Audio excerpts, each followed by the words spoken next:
اپنی زندگی کو اسلامی تعلیمات کے ساتھ بہتر بنائیں، توبہ کریں، نماز قائم کریں، اخلاقی اخلاقیات پر عمل کریں اور قرآن کی تلاوت کریں۔ اللہ کی رضا حاصل کرنے کے لیے یہی راستے ہیں۔ محبت کیے بغیر اللہ کا راستہ نہیں ملتا۔ ہم محبت کے بغیر اللہ کے پاس ڈائریکٹ نہیں جا سکتے۔ لوگوں کی خدمت کر کے اور انہیں انسان مان کے ہی کسی منزل پر پہنچ سکتے ہیں۔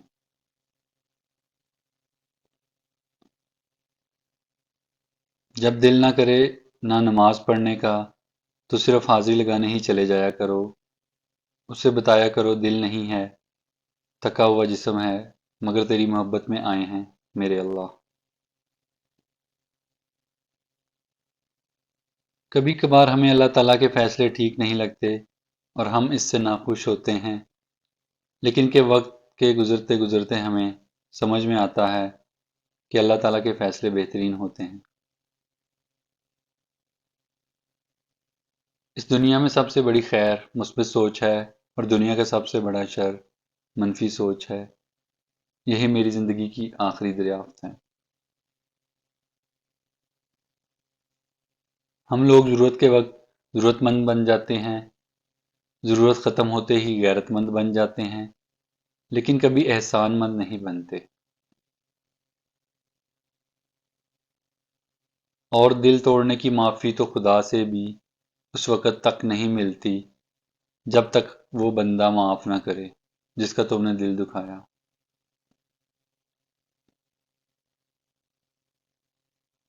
اپنے دل کو مضبوط کریں اور ہر ایک سے توقع رکھنا چھوڑ دیں کہ وہ آپ کی بات سمجھے گا۔ ہر بات ہر ایک کے لیے نہیں ہوتی۔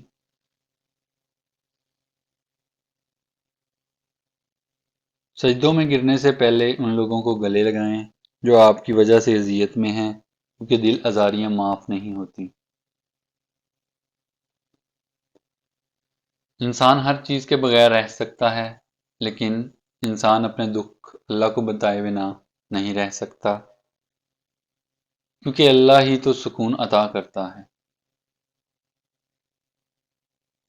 دلوں میں بسنے والے تو پھولوں کے جیسے ہوتے ہیں، دنیا سے چلے جائیں بھی تو پیچھے یادوں کی خوشبو چھوڑ جاتے ہیں۔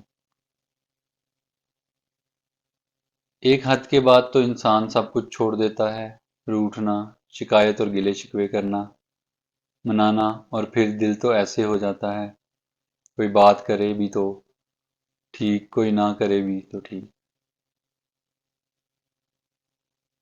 زندگی کتنی خوبصورت ہو جاتی ہے جب آپ کا پسند کیا ہوا اللہ تعالیٰ کو بھی پسند آ جائے۔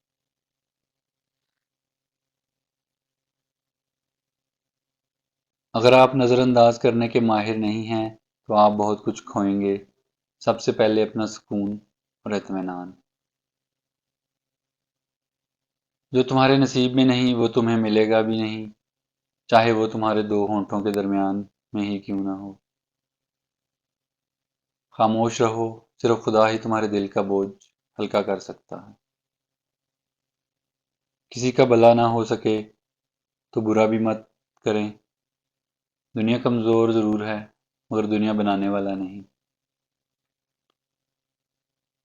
ہم دنیا جہاں کے خوشبودار عطر لگا کر بھی اپنے بدبودار کردار کی بو مٹا نہیں سکتے۔ کردار مہکنا جسم مہکنے سے بہتر ہے۔